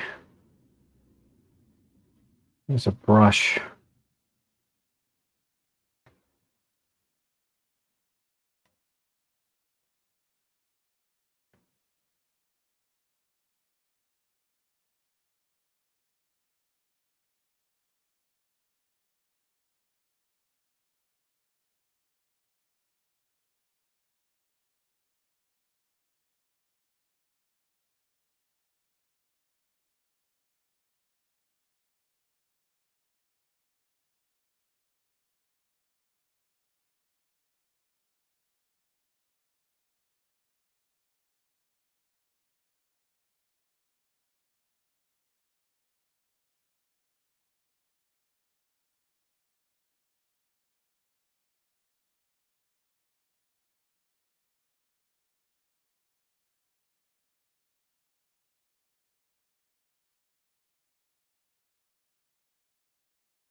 All right.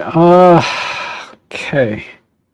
And a couple of more spots. These landscapes always take some time. So I don't do a lot of landscapes myself.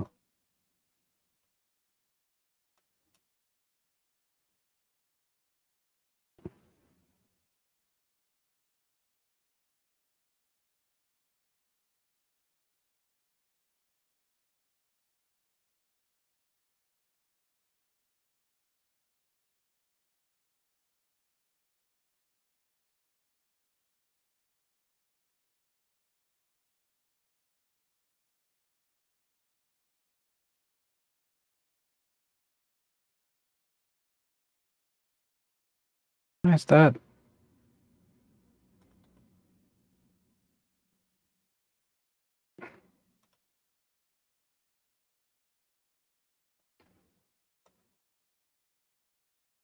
There, that's better. All right, let me see where I'm at.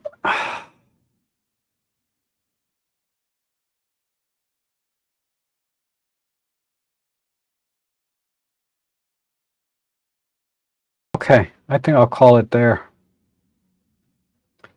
So,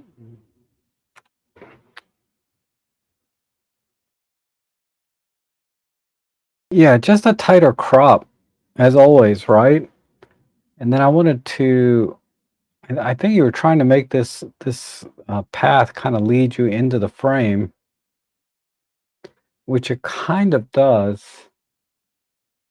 but it's really, it leads you into this lake down here, which is where I would have framed this very, very differently.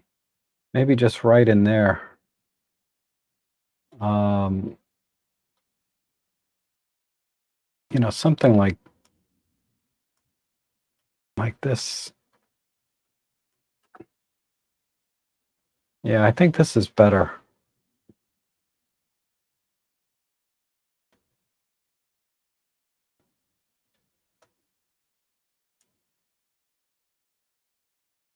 Then let's make this a 4x3.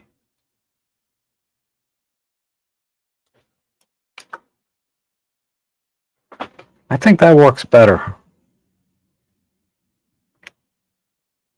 So when you compare like this whole left side, I mean it's slightly underexposed, which I'm sure was intentional to preserve the highlights, right? Which was a good call. So I like the exposure. It gave me a lot to work with. It's just the composition. I feel like a vertical works better. Uh, because I can see we're making a line here to go into the lake, and that's really where it should be, kind of in the middle of the picture is where this path takes you. First, you got all this really heavy rock here on the right side that I spent a lot of time on trying to make look better. But ultimately, my problem with those rocks was they were just too heavy in the image. So if we just look at it this way, here's the before. So again, these rocks are just too heavy in the picture, when really it's about this path leading to the lake, and that's where all the people are going. So I kind of went, I think this works better. Okay,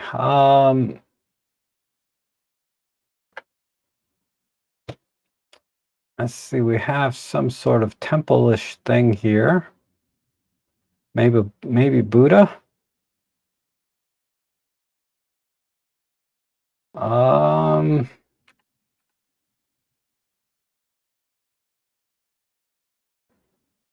is this in focus? No.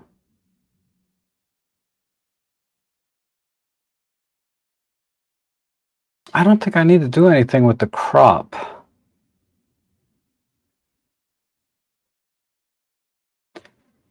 So let me throw in some auto lighting. It's a lot of red and gold. I don't think I can separate that, because I'd like to separate the gold and the red a little bit with some contrast. Where am I going? Let me see.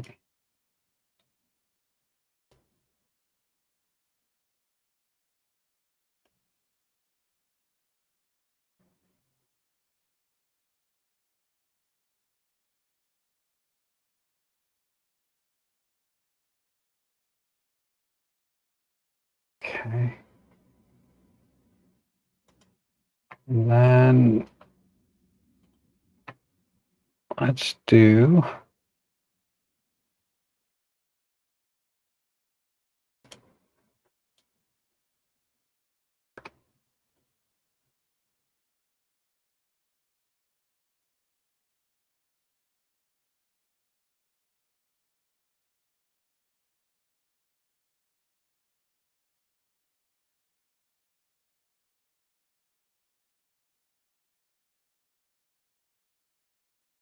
let's bring out some of this gold leaf, or this gold pattern down in here.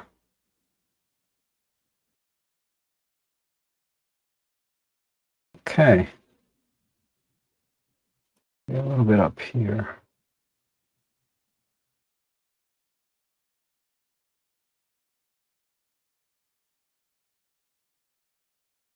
All right. Then just a little bit more light here and here and here.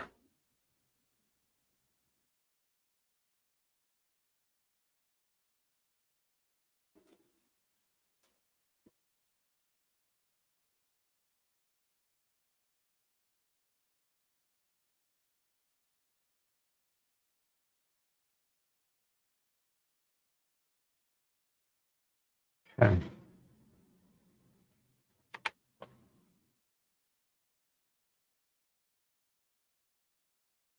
I need to soften it up a little bit and do it.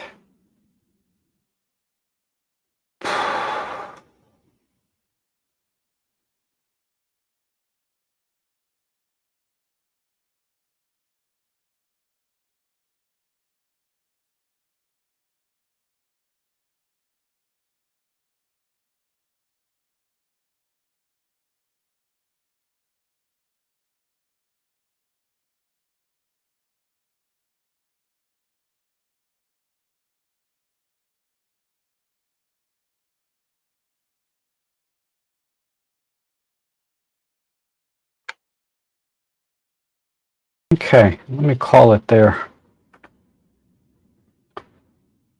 I think. Yeah, I think that works better. I really like the gold patterns and the curtains in the background, but you can just barely see them over here. And then there's all this decoration here that I wanted to bring to light. So this is what I would do with this picture, is try to show everything and all of the work that went into this presenting Buddha here in his chair. Um, so that's what I would do with this edit. I mean, I kind of like the dark moody kind of look here. Uh, but when the curtains are in here, I just feel like we need to show it all. I'd like to brighten up here a little bit more, but anyway, I think that's about 90% there for me in terms of editing. Okay, thank you for sending that one, and I think we're done. Is that possible?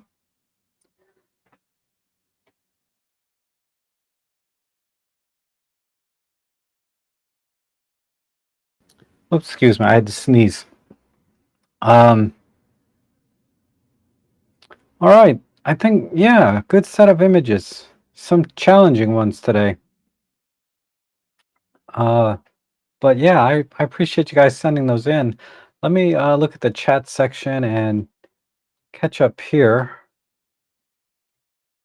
Let's see.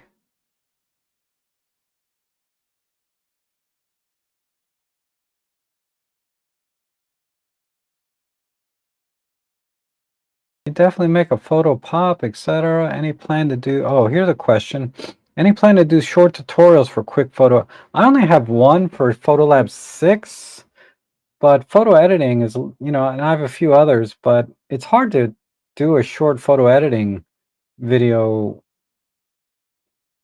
without, I don't know. That's not a bad idea. I guess I could pick different pictures every week or something, because I am editing my pictures every week.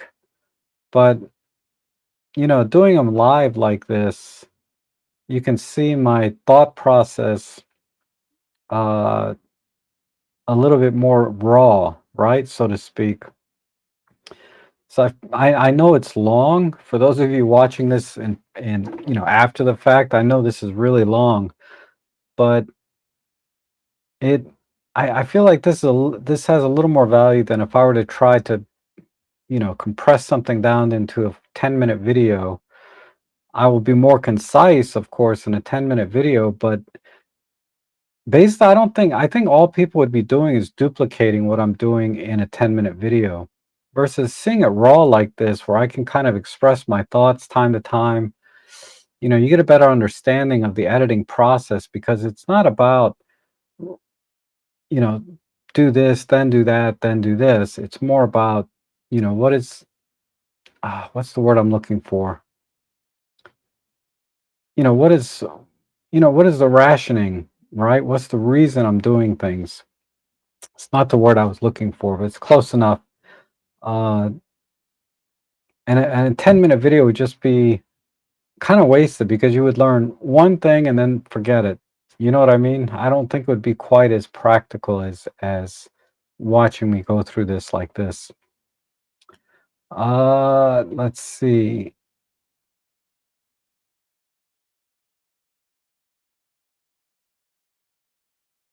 question later, how well does Photolab 7 fix diffraction at higher f-stops, and how high could we try to go? So I addressed this a little bit earlier. I don't know if you watched the beginning. It's in the beginning of this stream. So you may have to go back a little bit. Just go about 5 minutes in, and I think I talk about it somewhere in there. But fixing diffraction, I would say it's more like minimizing the effects of diffraction. You're not really fixing anything, because once diffraction is set in, it's set in. So it's basically about going to micro contrast. So let me see if I can give you a quick example, because I didn't give an example earlier. So I'll give an example. Let me pull up Photolab.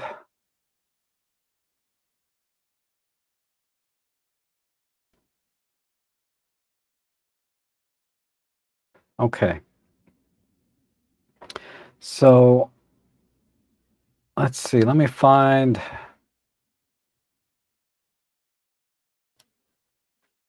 Okay, here, this image is at f16, right? And I'll do, the before and after. But you can see on this image here, it's very, very soft at f16, and that's because of diffraction. And then over here, you can see that I've pretty much corrected it, right? It's no longer soft, but it's basically all I'm doing basically is micro contrast. So if I reset this image and then go back to edit it, really all I have to do is go right here to the micro contrast, right? And then some sharpening, lens softness correction. So, DxO, the optical corrections that DxO has built in, just clicking this one thing does a lot of it. So yeah, here's f16, and you can see it really fixed that diffraction problem. But it's primarily, look up in here, even on the verticals, it's primarily the lens softness correction and this micro contrast I threw in. Because if I turn this off, yeah, it looks a lot better, but then adding the micro contrast in really gives the image more pop. So hopefully that demonstrates a little better of what DxO is capable of in terms of fixing or minimizing the effect of diffraction in lenses. It's technically it's still there, and the image will not have as much detail as it would have if you shot it, say, at f5.6, but you can certainly minimize the look of the diffraction. Okay, let's see. And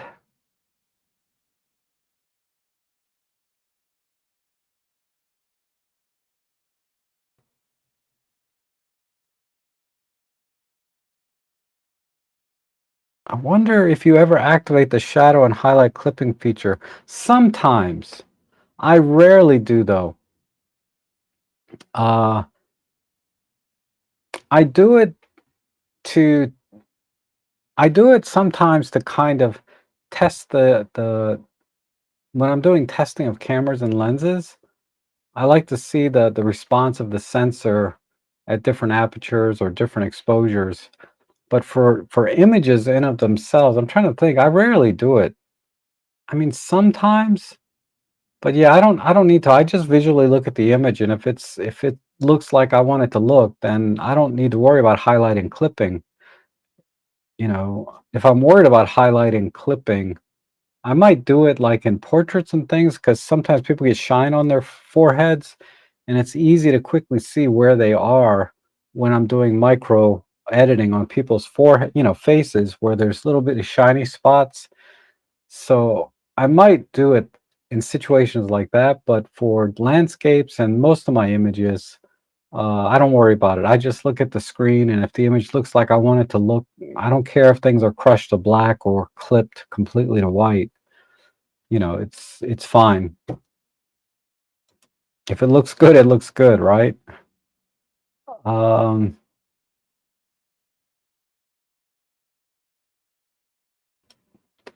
oh, can you? Yeah, no, I don't think there's a way to do that.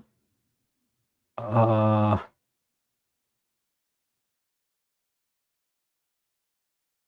just going through. If you have any questions, go ahead and ask them now, and I'll try and get to them. I'm just going back to the older. These are like from an hour ago. Roger wants me to email the Hummingbird. Okay, I'll do that after the stream. Maybe after lunch. I gotta eat. I'm so hungry. Uh, Rob, I do have the same shot without the person, but I felt it was intriguing as to what they were doing, praying or take. Oh, okay. So yeah, I think it works. It's just I had to get a lot closer. That's all.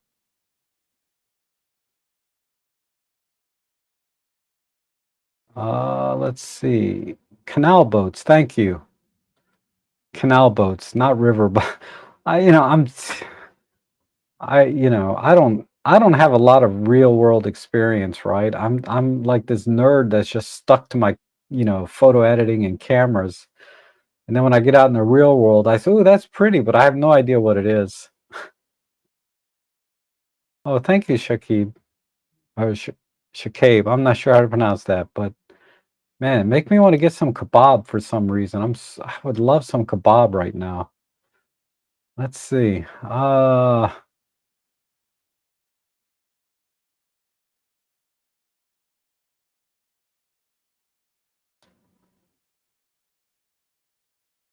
And remember, for religious fabric, always leave a little margin as to nothing is perfect. Interesting. I'm not sure what you mean by leaving a little margin.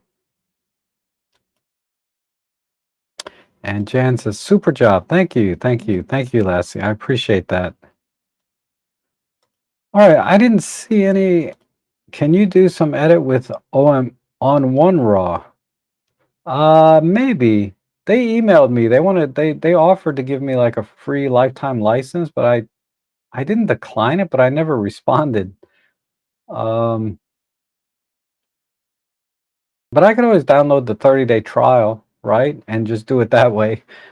And then if they want to give me a license later, they can. But I'm really happy with Photolab 7, but the basic photo editing principles that I try to apply here, the other 80% of what I do in a stream is really sort of software independent, I think. You can apply my thought process, my rationale, and the various tools that I use are available just about in any photo editor.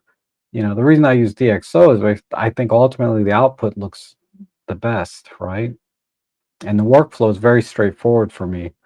Um, the last time I tried on one, it kept crashing on my computer.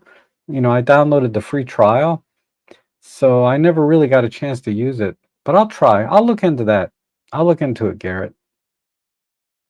Okay, so I think we're done. So everybody, I will be back again next week for some more photo editing. You can use the same link that's in this video.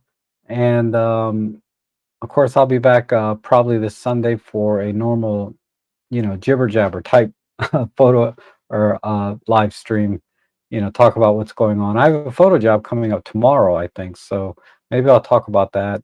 But thanks everyone for being here, for submitting your pictures. Buy me a coffee if you enjoy these streams. But either way, I'll see you guys again soon.